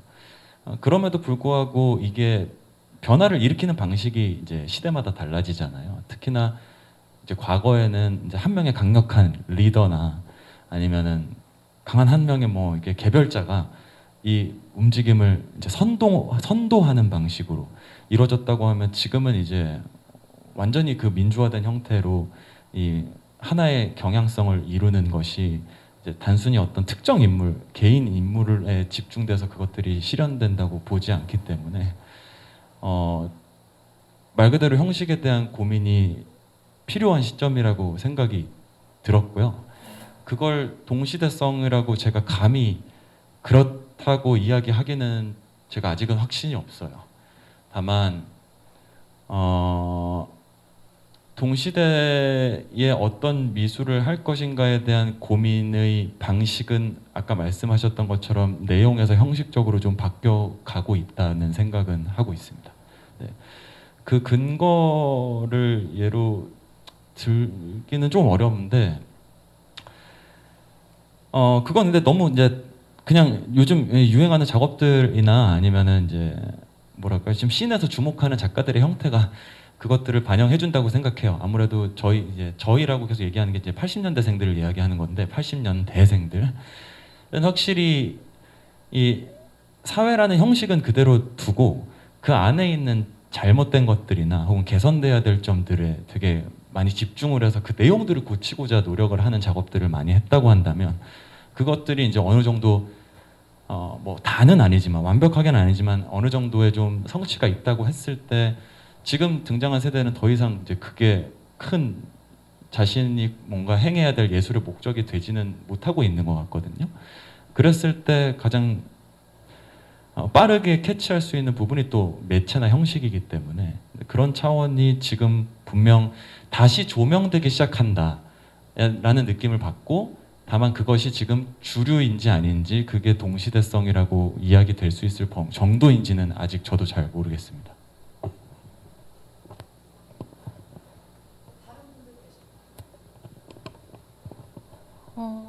먼저 고효선 작가님 작품 보러 처음 전시 왔었던 건데, 작품도 직접 보고 작가님 직접 뵐 수 있어서 영광이었고요.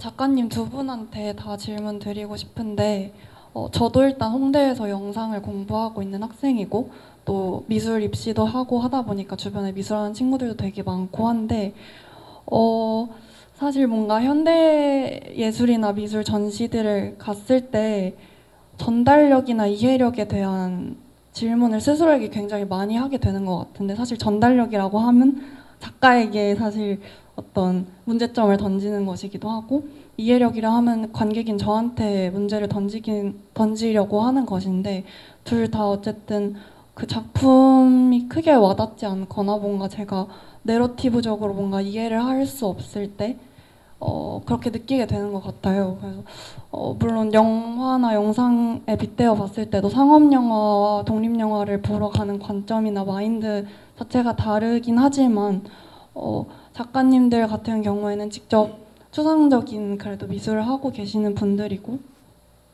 하시기 때문에 직접 작가님들이 다른 작가의 작품, 현대예술 미술 작가들의 작품을 보러 가실 때 어떤 관점이나 마인드를 가지고 보시는지도 궁금하고, 또 작가님들의 작품을 보는 관객들이 작가님들의 작품을 어떤 식으로 중점적으로 생각해서 관람을 하면 좋겠는지, 이런 것들에 대해 생각해 본 적 있으신지 궁금합니다. 우선 저는 그 다른 작가분들의 작업이나 전시를 보러 갈 때 사실 저도 온전한 이해를 하기가 쉽지 않은 것들도 되게 많이 꾸려져 있어서, 그게 근데 저는 작품을 관람하고 그걸 감상할 때 그게 또 꼭 그 해석에 맞는 온전한 이해야지만 그 작업을 좋게 보는 건 또 아니라는 생각이 들어서, 그냥 제가 지금까지 뭐 가졌던 경험이나 뭐 생각들이 작업에 반영되어 있는 것들이 캐치가 된다면, 혹은 그 캐치가 된 것들이 그 작가의 어떤 의도가 아닐지언정 그냥 그대로 그냥 작품 그 자체로 조금 더 느끼려고 하는 편인 것 같고, 그 작업에서 주는 그 무드나 좀 분위기 자체도 저는 되게 제가 얘기를 전달받는 데서 중요한 역할이라 생각이 들어서, 조금 더 그 작가가 어떻게 그 작업을 구성하고 관객들에게 펼쳐보였을지에 대한 그 의도를 좀 호기심을 갖고 좀 더 생각을 해보려고 하는 것 같아요. 그래서 제가 그렇게 다른 작가들의 작업을 관람하는 것처럼 저 또한 다른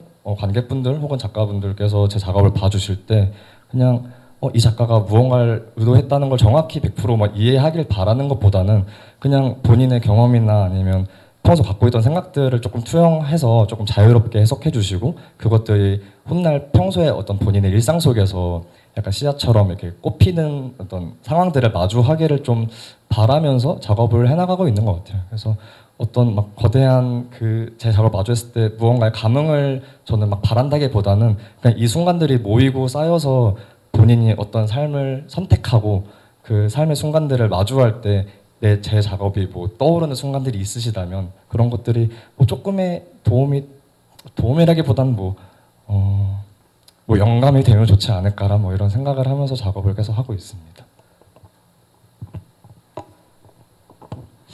저는 아까 말씀드렸던 것처럼 뭔가 제가 작업을 하긴 하지만 다른 분들의 작업을 보는 걸 굉장히 좋아하는 그런 입장이라고 말씀을 드렸었는데, 저는 좀 사실 볼 때 그냥 혼자서 저만의 이제 약간 기준이라고 해야 되나, 그런 거 막 만들면서 보거든요. 근데 그 잣대를 이제 작가마다 다 다르게 하는데, 그 약간 옛날 게임 같은 거 보시면 뭔가 뭐 축구 게임이라던가 농구 게임이라던가 이런 걸 해보시면 그런 이 막 육각형으로 이렇게 나오는 그런 거 아시나요? 약간 능력치가 이렇게 육각형 모양의 그래프로 나와요. 약간 이 사람이 얼마나 빠른지, 뭐 얼마나 뭐 패스를 잘한다, 뭐 이런 걸로 이렇게 나오거든요. 근데 약간 그런 것처럼 혼자 그냥 보면서 혼자 어떤 항목들을 막 이렇게 만든 다음에 이거는 뭔가 이 정도인 것 같다, 이 정도인 것 같다 하면서 막 이렇게 만들면서 보거든요. 그냥 작업을 보면서.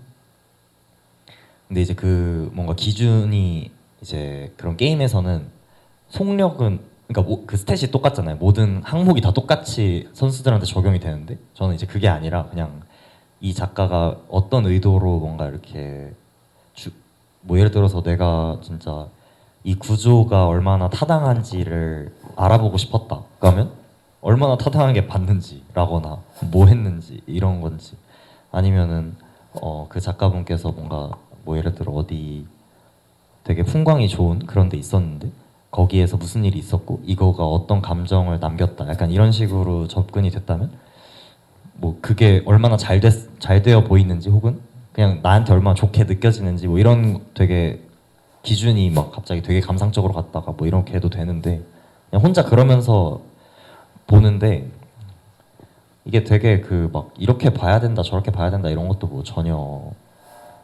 없다고 생각하기도 하고, 그리고 이제 자연스럽게 아까 요선 작가님 말씀해 주셨던 거, 저도 작업을 하니까 이제 다른 사람들이 내 걸 어떻게 봐줬으면 좋겠다 뭐 이런 것들이 자연스럽게 생각이 되기는 할 텐데, 저는 막 그렇진 않은 것 같아요. 막 이렇게 어떤 따뜻하게 어떤 이 사람에게 좋은 영향을 주거나 하는지 사실 저는 크게 관심은 없는 것 같고요. 그냥 저는 결국에 제가 이런 논리로 이렇게 만들었는데 그게 잘 됐는지나 이런 거는 사실 이미 알고 있거든요. 그래가지고 그 뭔가 감상적인 평가가 크게 와닿진 않는 것 같아요. 저는. 뭐 이런 사람도 있습니다. 네.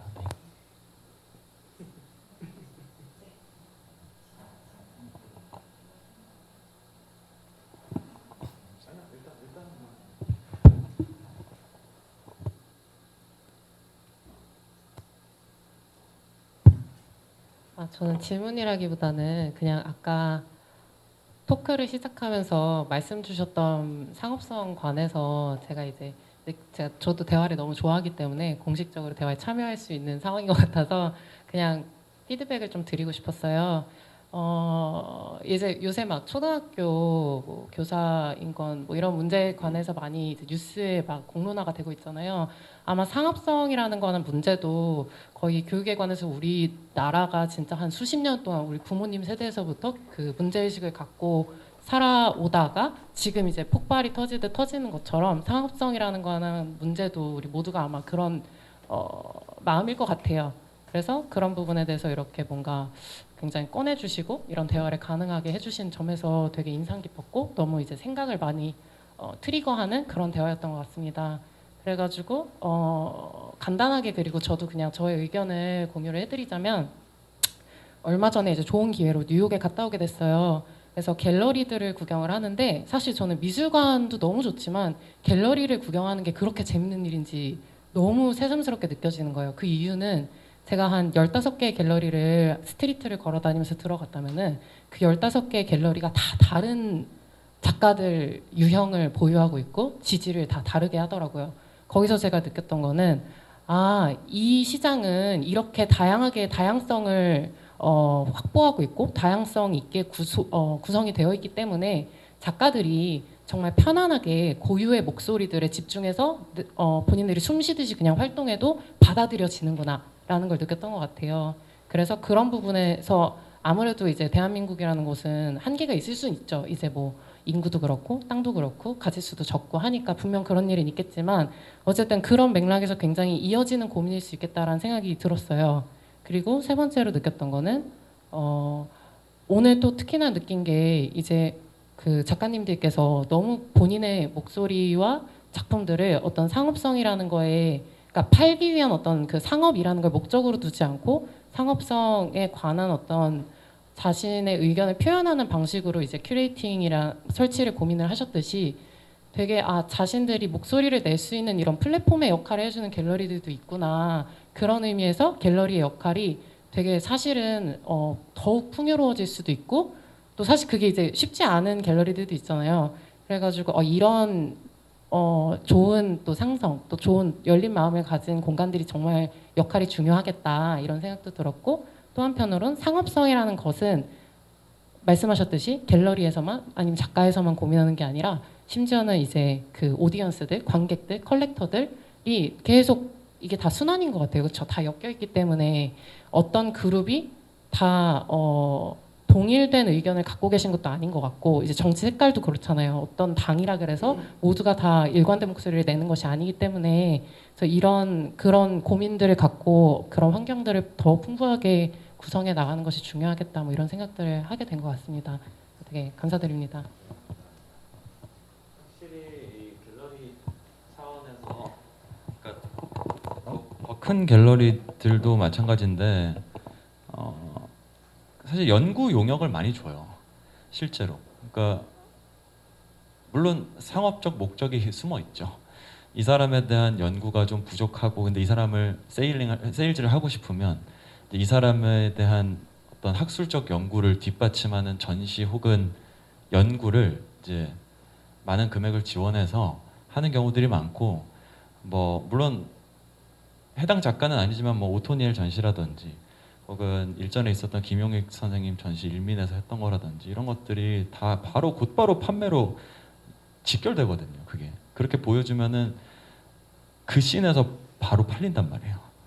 물론 오토니엘은 전 세계적으로 유명한 작가지만 한국에서 몰랐던 컬렉터들이 있을 거 아니에요. 그러면 이제 그런 식으로 해서 뭐 구조를 만들어 나가는데 저는 뭐 그거를 뭐 짜고 치는 고스톱이다 이렇게 얘기하고 싶지는 않고 그게 당연히 이어지는 어떤 생리 구조기 때문에 좀 그런 부분들에 대한 파악을 요즘에 뭐 이렇게 다 숨기는 시대가 아니잖아요. 그래서 그런 구조들을 좀 빨리 파악하는 게 중요하고 그걸 파악을 해야 이제 자기가 무슨 역할을 해야 될지 혹은 지금 말씀해 주신 것처럼 뭘 고민해야 될지를 정할 수 있으니까 좀 그런 이야기들이 좀 더 풍성하게 나왔으면 좋겠어요. 그냥 아직도 미술 투자 이런 얘기 좀 그만하고 뭐 작품 가치 계속 돈으로 환산하는 거 이거 다 결과적으로 그렇게 되는 거 알지만은 이제 그것만 생각할 수 있는 시대는 말씀해 주신 것처럼 아니기 때문에 또 그게 다양해지는 형태 뭐 그런 뉴욕처럼 큰 시장 안에서 보여지는 듯이 좀 더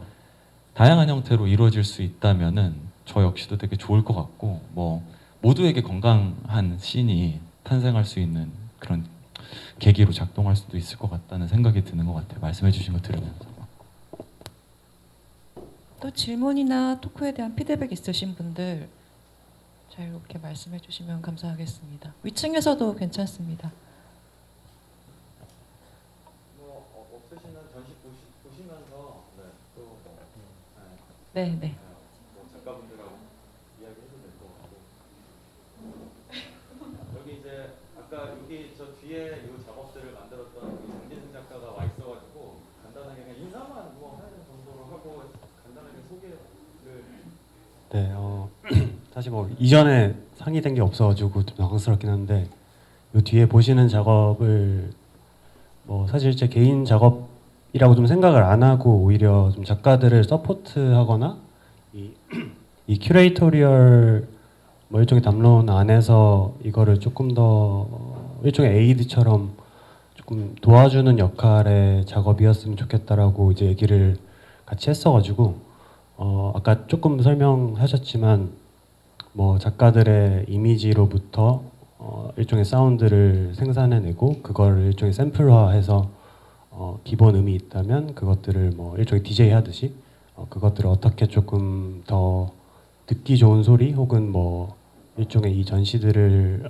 이 작품들을 인식하는 좀 다른 방식을 제공해주면 어떨까라고 생각을 해서 작업을 했고요. 그래서 네 이상입니다. 토크를 그러면 이 정도로 해서 마치도록 하겠습니다. 남은 시간 동안 전시 자유롭게 관람하시면 되고요. 네, 와주셔서 다시 한번 감사드립니다.